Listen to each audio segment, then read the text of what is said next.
Leo Tolstoy, one of the greatest writers and moral thinkers in history. You probably know him for works such as War and Peace or Anna Karenina, if I said that right. Yeah, Tolstoy wasn't just a great writer, but he was also a spiritual rebel.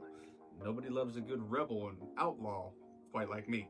See, I root for the outcasts and the underdogs, and it seems Tolstoy did too, and that also reminds me of somebody else from history that did as well. See, Tolstoy didn't just also write, but he also criticized institutional Christianity, religion, kind of like me. But he embraced the teachings of Jesus. And he also influenced some of the most well-known people in history, like Martin Luther King Jr. and Mahatma Gandhi. But Tolstoy goes on to say this, that there are two gods that people believe in. There's the God that doesn't exist, that people want God to serve them. Something as simple as just giving somebody a peace of mind. But then there's the other God, the one that people forget about, the one who we must serve.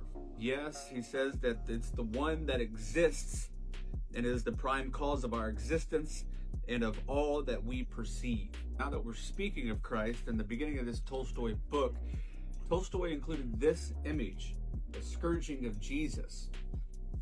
And by Tolstoy's account, it seems that we as human beings seem to chastise and still torture Christ even today. And what he says by that is that even the Roman soldiers who didn't know who Christ was, where he came from, or what he had to offer mankind, but it seems that we do know what he had to offer and where he came from and what he had to bring to mankind. He goes on to conclude this: everything that we do to our fellow man, we do to him.